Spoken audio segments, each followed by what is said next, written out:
महाराष्ट्राच्या बजेट सेशनचा पहिला दिवस काल सत्तेत असणाऱ्या नेत्यांनी एक प्रेस कॉन्फरन्स घेतली। ती प्रेस कॉन्फरन्स बघत असताना आमच्या सगळ्या गोष्टी कशा चांगल्या आहेत हे सांगण्याचा प्रयत्न त्यांच्या माध्यमातून त्या ठिकाणी होत होता।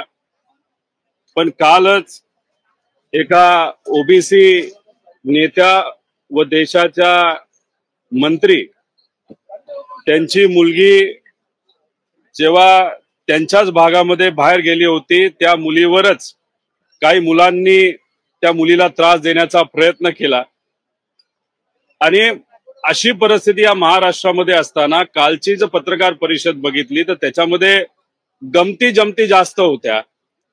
त्याच्याच बरोबर या महाराष्ट्रामध्ये आपण जर बघितलं तर इथं नेत्याचा मुलगा बँकॉकला, आता बँकॉकला कशाला जात होता हे माहित नाही, पण जात असताना अख्खं विमान, प्रायव्हेट विमान हे परत बोलवण्याची ताकद एका माजी मंत्र्यामध्ये त्या ठिकाणी होती।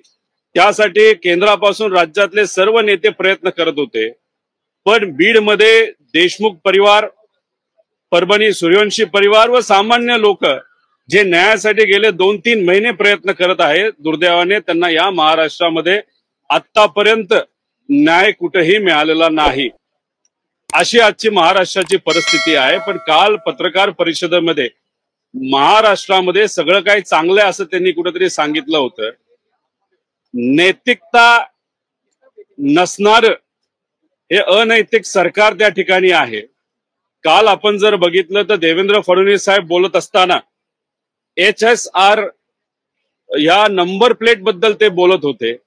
दुर्दैव असं मुख्यमंत्र्यांना सुद्धा खोटी मातवी नाही तर खोटी माहिती अधिकाऱ्यांकडनं त्या ठिकाणी दिली जाते।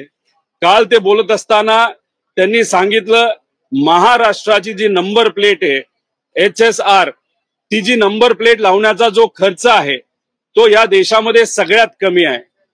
खरं तर बोलायचं झालं तर त्यांना खोटी माहिती मिळाल्यामुळे काल देवेंद्र फडणवीस साहेबांनी पत्रकार परिषदेमध्ये अख्ख्या महाराष्ट्राला त्या ठिकाणी खोटं सांगितलं। याच्यामध्ये आपण जर बघितलं तर गुजरातचं हे GR आहे। आता गुजराती मला कळत नाही, पण सत्तेत असणाऱ्या नेत्यांना गुजराती मात्र खूप चांगल्या पद्धतीने कळत असेल, कारण गुजरातचा त्यांचा रोजचा संबंध तिथं आहे। गुजरातमध्ये मोटरसायकलला सगळा खर्च धरून 160 रुपये त्या ठिकाणी एका नंबर प्लेटला घेतले जातात।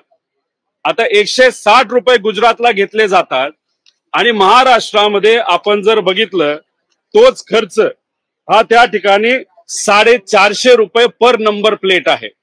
त्यांनी सांगितलं GST वगैरे धरून 450, GST 80 रुपये वेगळा, म्हणजे महाराष्ट्रामध्ये 531 रुपये एका मोटरसायकलच्या नंबर प्लेटला घेतल्या जाईल। हे फक्त मोटरसायकल आहे, गाड्या वगैरे तो वेगळा। ही जी कंपनी आहे FTA ही गुजरातची कंपनी आहे, म्हणजे महाराष्ट्रामध्ये सुद्धा गुजरातचीच कंपनी आपल्याला 550 रुपयाला नंबर प्लेट देते आणि FTA कंपनी गुजरातमध्ये 160 रुपयाला देते। त्याचा अर्थ सामान्य लोकांच्या खिशातून ही गुजरातची कंपनी सरकारच्या मदतीने 2000 कोटी रुपये अतिरिक्त त्यांच्या खिशामध्ये त्या ठिकाणी घालणार आहे। कंपनीच्या खिशात चाललेत का मंत्र्याच्या खिशात हे कुठेतरी त्या ठिकाणी सांगण्याची जरूरत आहे।